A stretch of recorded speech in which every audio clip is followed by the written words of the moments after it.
కి సంబంధించి మార్పులు చేర్పులు జరుగుతాయి. మీరు గతంలో పార్లమెంట్కి పోటీ చేశారు, ఇప్పుడు మళ్ళీ అసెంబ్లీ సెగ్మెంట్లో పోటీ చేశారు. ఫీలింగ్ ఏంటి? అంత ఓకేనా? ఎలా ఉంటుంది కాన్ఫిడెన్స్? ఇప్పుడు ఒకటండి, జగనన్న ఆంధ్రప్రదేశ్ రాష్ట్ర ప్రజలందరికీ కూడా ఒకటే మాట చెప్పారు. మనము కోట్ల మంది ప్రజలు మనల్ని బట్టి ఆధారపడి ఉన్నారు. ప్రజలకు మనం మంచి చేయాలి అని అంటే ఖచ్చితంగా అధికారంలోకి రావాలి. అధికారంలో రావడానికి ఎమ్మెల్యేలకి, గౌరవ శాసనసభ్యులకు కానీ, పార్లమెంట్ సభ్యులకు కానీ మనము ప్రజల మనసులు గెలుచుకోవాలి. ప్రజలతో మీరు మమేకం అవ్వాలి అని మాకు వార్ రూమ్లో గడిచిన 6 నెలల నుంచి కూడా మాకు అందరికీ కూడా చెప్తా ఉన్నారు. ఇప్పుడు మనము మీరంటే మాకు చాలా అభిమానం, ప్రతి ఎమ్మెల్యే కూడా.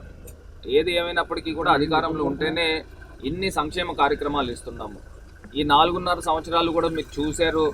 అడగని వారికి కూడా పార్టీలకు అతీతంగా జనసేన, తెలుగుదేశమా, వైసీపీయా సంబంధం లేకుండా ప్రజలకు అందరికీ కూడా సంక్షేమం అందించారు.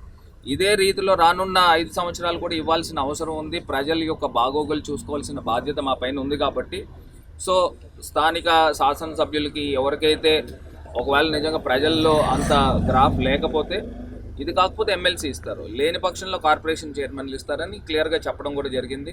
నా వరకు వచ్చేసరికి రాజమండ్రి సిటీ సీట్ చూసినట్టయితే గతంలో అంత గాలిలో కూడా రాజమండ్రి ఇక్కడ కోల్పోవడం జరిగింది.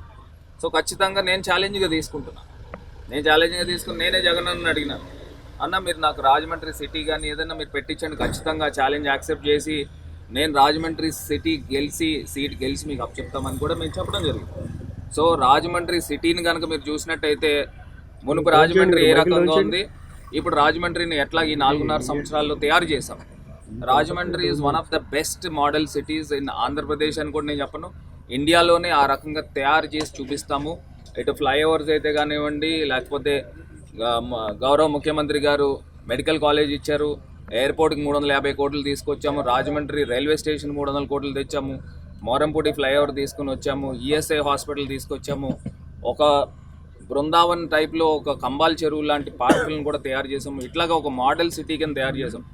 నాకు తెలిసి వీళ్ళది తెలుగుదేశం పార్టీ దాన్ని ఏమంటారు, జన్మభూమి మహానాడు పెట్టుకున్నప్పుడు కూడా చాలామంది ఆశ్చర్యపోయారండి, ఏంటి రాజమండ్రి ఇలా తయారైంది. చంద్రబాబు నాయుడు గారు కూడా జైల్లోనే ఉన్నప్పుడు కూడా చూసుంటారు రాజమండ్రి జైల్ రోడ్ ఏ రకంగా ఉండేది, ఇప్పుడు మేము ఏ రకంగా మార్చాము. హ్యాపీ స్ట్రీట్స్ అని తీసుకొచ్చాము, ఈట్ స్ట్రీట్స్ అని తీసుకొచ్చాము.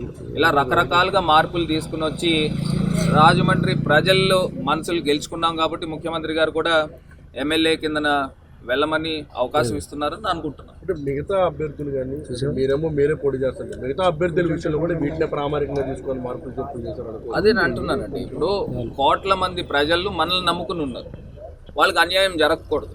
ఇప్పుడు చంద్రబాబు నాయుడు గారు 2014 నుంచి 19 దాకా ఆయన అధికారంలో ఉన్నప్పుడు జాబ్ కావాలంటే బాబు రావాలన్నారు. ఎవరికి జాబులు వచ్చినాయి? వాళ్ళ కొడుకు జాబ్ వచ్చింది తప్పితే ప్రజలకు ఎవరికి జాబులు రాలా, వాళ్ళ భవిష్యత్తులో ఏం మారలా. మళ్ళీ ఇవాళ తీసుకుని వచ్చి భవిష్యత్తు గ్యారంటీ అంటున్నాడు. బాబు షూరిటీ అంట, భవిష్యత్తు గ్యారంటీ. ఏం గ్యారంటీ ఇస్తాడని అడుగుతున్నాడు.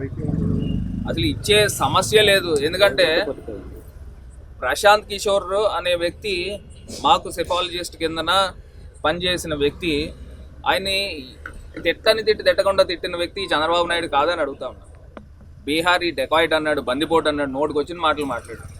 ఇప్పుడు ఏ ముఖం పెట్టుకుని ఆయనతో కూర్చుని వీళ్ళు రాజకీయ మంతనాలు చేస్తున్నారు అని అంటే ఆశ్చర్యపోతున్నారు. అంటే రాజకీయాల గురించి ఎంత నీచానికైనా దిగజారిపోతారు అనేది ఇది ఒక చిన్న ఉదాహరణ కింద భావించాలి. ఉమ్మడి తూర్పు పశ్చిమ గోదావరి జిల్లాల్లో జనసేన టీడీపీ పొత్తు ప్రభావం ఎక్కువ ఉంటుంది అంటున్నారు, మరి మీరు ఎలా ఎదుర్కొంటారు? నేను ఒకటే చెప్తున్నాను అండి, ఇవాళ నియోజకవర్గం యాజ్ ఎ యూనిట్ కింద తీసుకుంటాం. సాచ్యురేషన్ పద్ధతిలో ఏదో కొంతమందికి ఇళ్ల స్థలాలు ఇచ్చి కొంతమందిని వదిలేయడం లేదు, కొంతమందికి పెన్షన్లు ఇచ్చి కొంతమందికి వదిలేయడం లేదు.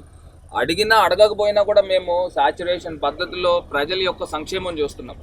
దాంతోపాటు డెవలప్మెంట్లో నేనే చెప్తున్నా, రాజమండ్రిని ఛాలెంజ్ కింద ఇస్తున్నా.